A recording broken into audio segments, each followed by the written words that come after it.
This week has been about asking for clarity instead of assuming, and also realizing just how many plates I'm spinning at the moment. It's also been about being reminded that sometimes the best way forward is not to follow the lines. It was actually spending some time with my niece yesterday that reminded me that you're allowed to reframe the way you follow the rules of life, and sometimes you don't need to follow them at all.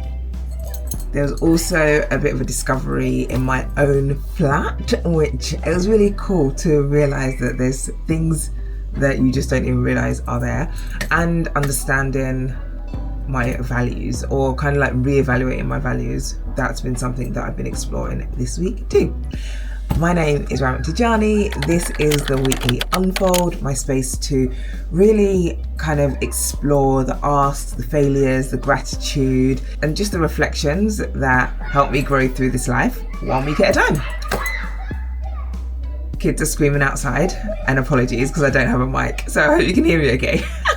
Let's get into it. My ask this week was for clarification, and I know that sounds simple, but it actually really does matter. Mainly because I'm not an expert in everything, as much as I don't even pretend I'm an expert in everything. I know that I'm not an expert in everything. What I realized is that it's so easy it's very, very easy for me to make an assumption and just fill the gaps in with the knowledge that you do have, or the assumptions that you think mean that you just almost hope that you've got things right. But that's not right, people. And so instead of taking that risk, I simply asked. The kids outside are really loud, but here we are. I went to someone who is actually an expert and just simply said, can you clarify this for me? And what that did was remove all the guesswork, like every single piece of guesswork. It meant that I could move forward with confidence and not with doubt, which I was kind of moving with initially because I didn't know if I was doing the right thing. And I feel quite proud of the fact that I was able to let go of, I guess, my ego in that sense. I can just assume that it's this or assume it's that, and chose clarity over, what the heck are they screaming about? Anyway, I chose clarity over assumption, and it seemed to work. So here's to asking for clarity when you just don't know the answers. It's okay not to know everything. This week's failure, I should say, is not having a microphone, because you can clearly hear all the kids and the little rugrats running around outside, but that's not it. The failure actually is me not getting back to people. And it's not because I don't want to get back to them. Genuinely, it's not that. I'm just spinning a lot of plates with work, with personal, with just everything. Too many plates being spun at the same time. I realized just how serious it was getting though when I spoke to my dad, and he was like, Ramat, he basically called me out.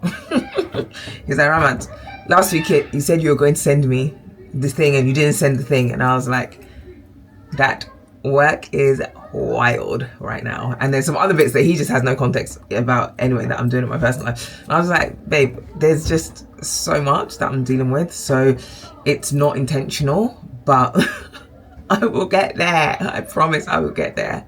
I guess the annoying thing is that he's not the only one. I know he's not the only one, and I'm not even trying to romanticize this and say that like, oh, like it's a great thing, or it's, you know, whatever. I'm not romanticizing it. I know it's not ideal, but it is my current reality. And I think there's something about recognizing that awareness being the first step to being able to make the difference, whatever the difference might be. So whether I need to figure out changing the systems, whether I need to put better boundaries in place, or I need to be more realistic about my capacity, whatever it might be, naming it is the first step to doing the thing. So if you're waiting for something from me I haven't come back to you in a timely manner, I am really sorry, and I am working on it. As I said, I'm spinning way too many plates at the moment, and I will get back to you when I can. All right.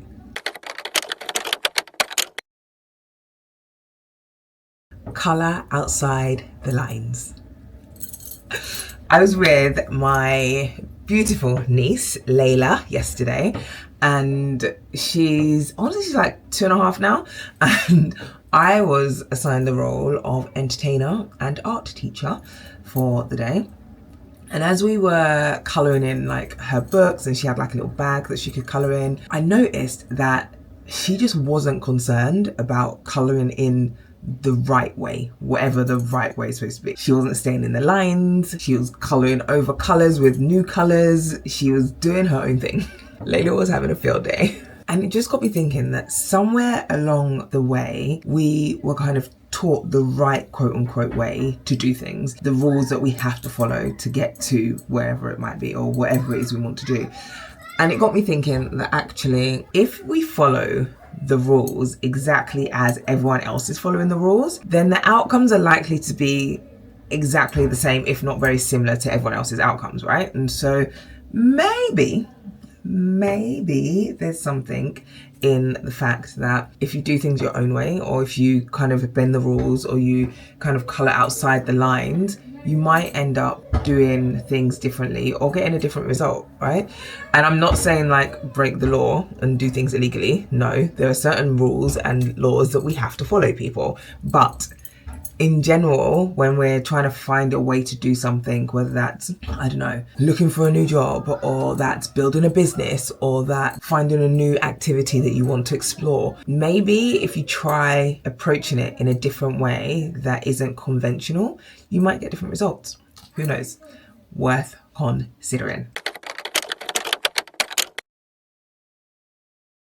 There are multiple ways to do the same thing. Had a conversation this past week with a friend, and we were talking about hybrid working and expectations when it comes to hybrid working. Specifically around, if you're required to be at work a certain number of days, then you should do that. If that's what you've signed a contract to say you're going to do, then you should do that. However, there is something around the flexibility that comes with that. So if, for example, your workplace says you have to be in 3 days a week, and they say we definitely want everyone in the office to be in on a Wednesday so that a majority of people are in on the Wednesday and we can all collaborate, blah blah.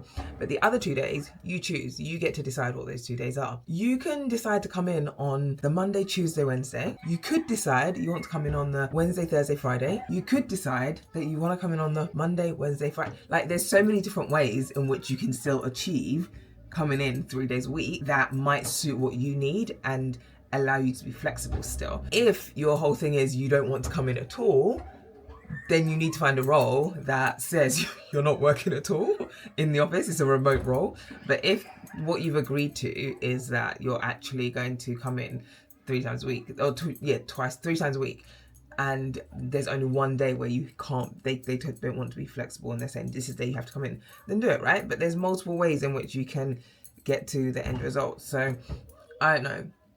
It's similar to, I guess, what we were saying just a second before with colouring outside the lines. If you want to build this like amazing business, you don't need to do it in the same way that Jack Jones over there is doing it, or I don't know, Tunde, whoever's doing it over there. Like, what works for you? There's multiple ways to get to the same destination. Someone is going to get in a car, someone's going to get in on a flight, someone is going to, I don't know, I was going to say grow wings and fly, but that's not a thing, but you know what I mean?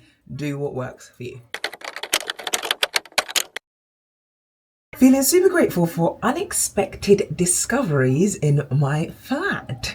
So I've got this area in my kind of like front room area, which has always been boarded up, and I always thought that it was a fireplace, or a fireplace used to be there. This past week, I decided to actually uncover it and see what was there. And guess what? It actually was a fireplace. Original brick, really beautiful structure, and full of potential. So I'm really excited about seeing what we can do with that space. I'm just really excited about it because I always thought it was there, but didn't know for sure.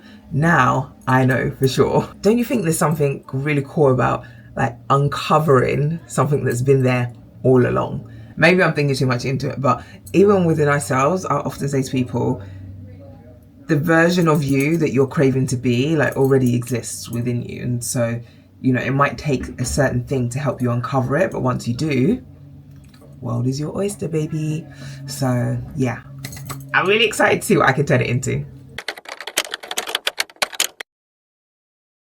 I am feeling super incredibly thankful and grateful and inspired by my circle. This past week I've caught up with a few people and I've just been reflecting on how incredible some of the people around me are. Women that are successfully raising money for their startups, people that are securing jobs that are like amazing, like they're fantastic jobs which allow them to then build the kind of lifestyle that actually aligns with who they are as individuals and what they want for their families. People creating events and spaces that empower others, in particular around like health and fitness. It's beautiful to see. And the best part for me is that they're actually people that I can speak to, people that I can learn from, people that can ask questions. And I think that proximity to like inspiration and to their approaches to life is gold dust. And I'm super grateful and thankful that I have them within my circle. So you all know who you are if you watch my YouTube. Reconnecting with my values. This past week I did some values work, and now I work in a space of, well, a few different hats, but I do coaching, I have been coaching, I have a background in positive psychology, I do values work quite a lot. This past week I was part of a workshop where we were exploring values, and I realized I hadn't revisited my values just in a little while.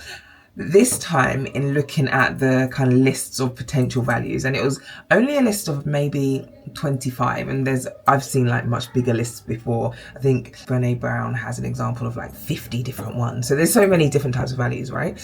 But the one word that stood out for me that hasn't been traditionally on my values list was determination. Now, I say to people all the time, your values can change depending on what's going on in life. So the values that you might have held as a 15-year-old will be wildly different, or could be wildly different, to the values that you hold as a 30-year-old, to the values that you hold as a, 45-year-old, right?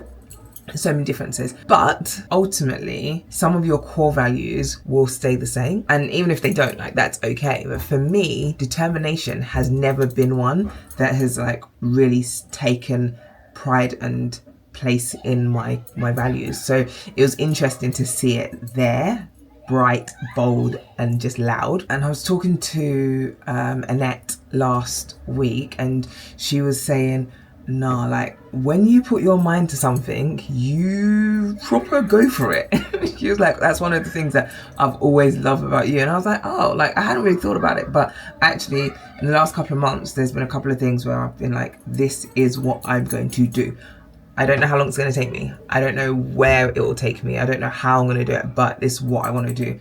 And I love that for me. So here's to determination being a thing for me at this moment in time, and me really stepping into it. So really thankful for that session that I did earlier in the week.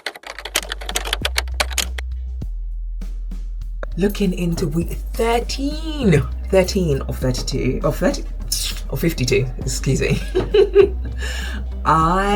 This week is going to be busy. It's going to be very full. I have 2 big events that we're doing at work. So it's going to be go. Both international events. So yeah, even more go.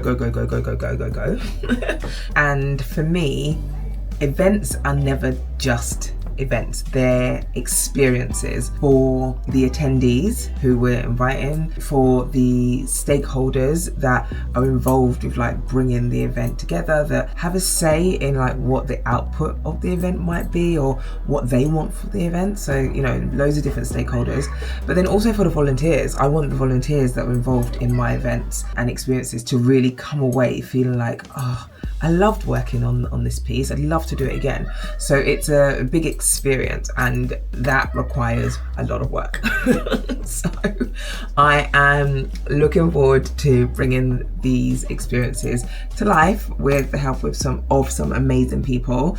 And yeah, I just know it's going to be a really busy week. So wish me luck. If anything, keep me in your prayers, people, because it's going to be, yeah, I'm going to be tired. I'm going to be very tired. But I'm here for it. I enjoy this piece and the feedback that comes with all of the rest of it. So yeah, can't wait. As always, thank you for watching. Thank you for, I don't even know how the sound's going to be because I don't have my mic, and there's been loads of like little kids running up and down outside. So here's to hoping that you hear more of me than you hear the screams of the little rugrats outside. As always, stay out of trouble unless it's good trouble, in which case, go wild. I'll see you next week. Bye.